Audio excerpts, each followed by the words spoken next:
Random access memory is a form of computer data storage. A random access memory device allows data items to be read and written in roughly the same amount of time regardless of the order in which data items are accessed. In contrast, with other direct access data storage media such as hard disks, CD-RWs, DVD-RWs and the older DRAM memory, the time required to read and write data items varies significantly depending on their physical locations on the recording medium, due to mechanical limitations such as media rotation speeds and arm movement delays. Today, random access memory takes the form of integrated circuits. Strictly speaking, modern types of DRAM are not random access, as data is read in bursts, although the name DRAM/RAM has stuck. However, many types of SRAM are still random access even in a strict sense. RAM is normally associated with volatile types of memory, where stored information is lost if the power is removed, although many efforts have been made to develop non-volatile RAM chips.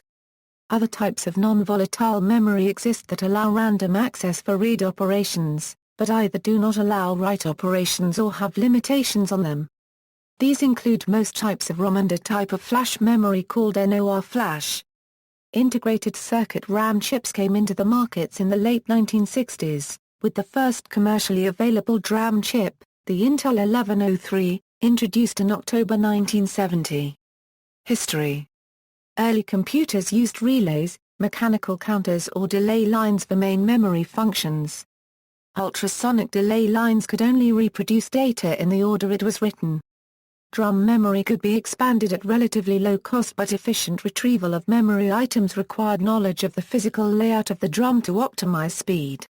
Latches built out of vacuum tube triodes, and later, out of discrete transistors, were used for smaller and faster memories such as registers. Such registers were relatively large and too costly to use for large amounts of data. Generally only a few dozen or few hundred bits of such memory could be provided. The first practical form of random access memory was the Williams tube starting in 1947. It stored data as electrically charged spots on the face of a cathode ray tube. Since the electron beam of the CRT could read and write the spots on the tube in any order, memory was random access. The capacity of the Williams tube was a few hundred to around 1,000 bits, but it was much smaller, faster, and more power efficient than using individual vacuum tube latches. Developed at the University of Manchester in England, the Williams tube provided the medium on which the first electronically stored memory program was implemented in the Manchester small-scale experimental machine computer, which first successfully ran a program on June 21, 1948.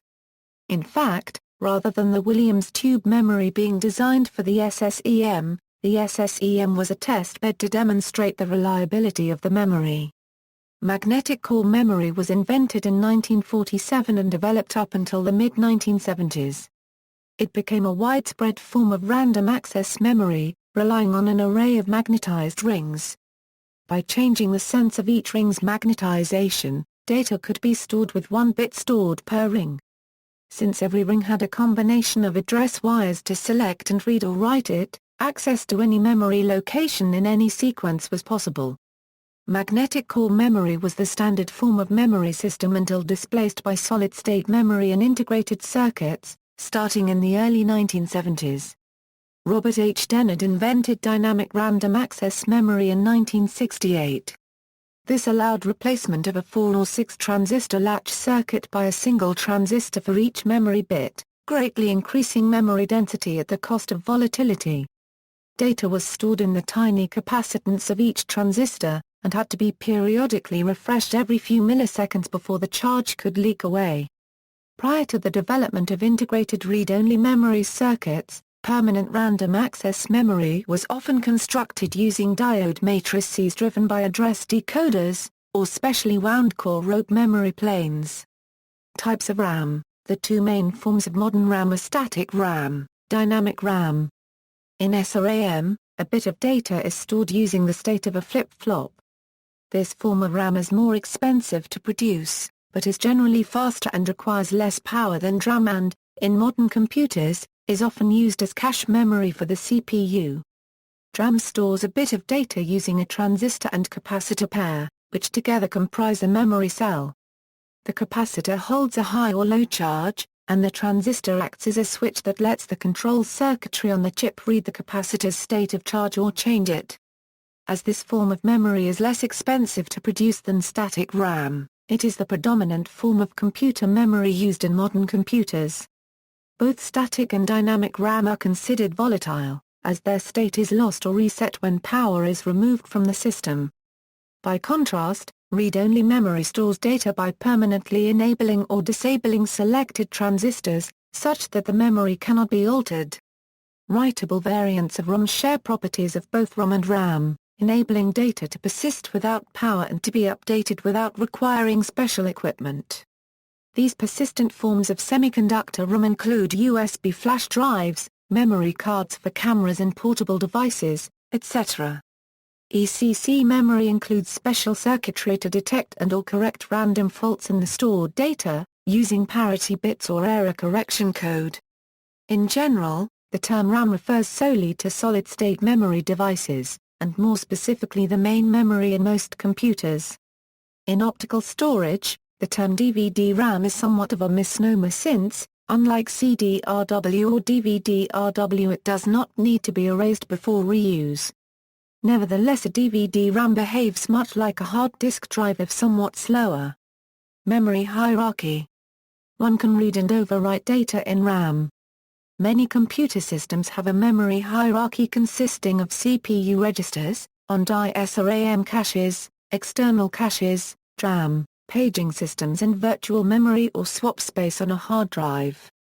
This entire pool of memory may be referred to as RAM by many developers, even though the various subsystems can have very different access times, violating the original concept behind the random access term in RAM. Even within a hierarchy level such as DRAM, the specific row, column, bank, rank, channel, or interleave organization of the components make the access time variable, although not to the extent that rotating storage media or a tape is variable. The overall goal of using a memory hierarchy is to obtain the higher possible average access performance while minimizing the total cost of the entire memory system. In many modern personal computers, the RAM comes in an easily upgraded form of modules called memory modules or DRAM modules about the size of a few sticks of chewing gum. These can quickly be replaced should they become damaged or when changing needs demand more storage capacity. As suggested above, smaller amounts of RAM are also integrated in the CPU and other ICs on the motherboard, as well as in hard drives, CD-ROMs, and several other parts of the computer system. Other uses of RAM. In addition to serving as temporary storage and working space for the operating system and applications, RAM is used in numerous other ways. Virtual memory. Most modern operating systems employ a method of extending RAM capacity, known as virtual memory. A portion of the computer's hard drive is set aside for a paging file or a scratch partition, and the combination of physical RAM and the paging file form the system's total memory. When the system runs low on physical memory, it can swap portions of RAM to the paging file to make room for new data, as well as to read previously swapped information back into RAM. Excessive use of this mechanism results in thrashing and generally hampers overall system performance, mainly because hard drives are far slower than RAM. RAM disk. Software can partition a portion of a computer's RAM, allowing it to act as a much faster hard drive that is called a RAM disk. A RAM disk loses the stored data when the computer is shut down, unless memory is arranged to have a standby battery source. Shadow RAM. Sometimes, the contents of a relatively slow RAM chip are copied to read-write memory to allow for shorter access times. The RAM chip is then disabled while the initialized memory locations are switched in on the same block of addresses. This process, sometimes called shadowing, is fairly common in both computers and embedded systems. As a common example, the BIOS in typical personal computers often has an option called a -OS shadow BIOS or similar. When enabled, functions relying on data from the BIOS unregistered trademark SRAM will instead use DRAM locations. Depending on the system, this may not result in increased performance, and may cause incompatibilities. For example, some hardware may be inaccessible to the operating system if shadow RAM is used. On some systems the benefit may be hypothetical because the BIOS is not used after booting in favor of direct hardware access. Free memory is reduced by the size of the shadowed ROMs.